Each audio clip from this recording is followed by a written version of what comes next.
محترم سامعین السلام علیکم۔ دروازوں کی چڑچڑاہٹ دور کرنا۔ صابن کے چند ٹکڑے سرسوں کے تیل میں گرم کرنے کے بعد لکڑی کے دروازوں اور چارپائی کے جوڑوں یعنی قبضوں میں ڈالنے سے کافی عرصے کے لیے چڑچڑاہٹ ختم ہو جائے گی۔ پودینہ لگانے کا آسان ٹوٹکا۔ گھر میں پودینہ لگا ہو تو تازہ توڑ کر کئی طرح استعمال کیا جا سکتا ہے۔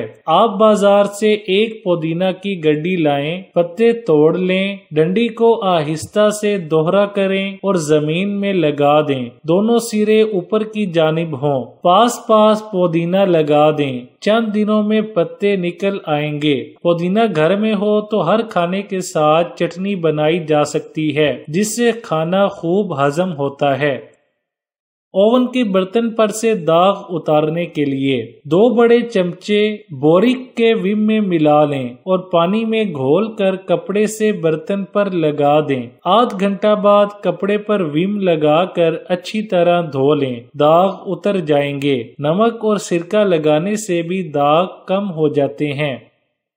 مولی کا ٹکڑا اگانا۔ ایک مولی ذرا بڑی سی لیں، 1.5 انچ جڑ کے قریب رہنے دیں، باقی مولی کاٹ کر استعمال کر لیں۔ اب کسی تیز نوکیلے چاقو سے آہستہ مولی کو بیچ میں سے کھوکھلا کریں۔ اس کا دھیان رکھیں کہ جڑ کے پاس سوراخ نہ ہو جائے۔ پتے اتار دیں، صرف چند چھوٹی کونپلیں نیچے رہنے دیں۔ مولی میں پانی بھر دیں، دونوں اوپر کی طرف سوراخ کر کے دھاگے یا تار کی مدد سے اسے کہیں لٹکا دیں۔ جب پانی ختم ہو جائے تو اور ڈال دیا کریں۔ مولی میں سے پتے نکل آئیں گے اور بعد میں چھوٹے مونگرے بھی لگیں گے۔ سجاوٹ کے لیے اچھی لگتی ہے۔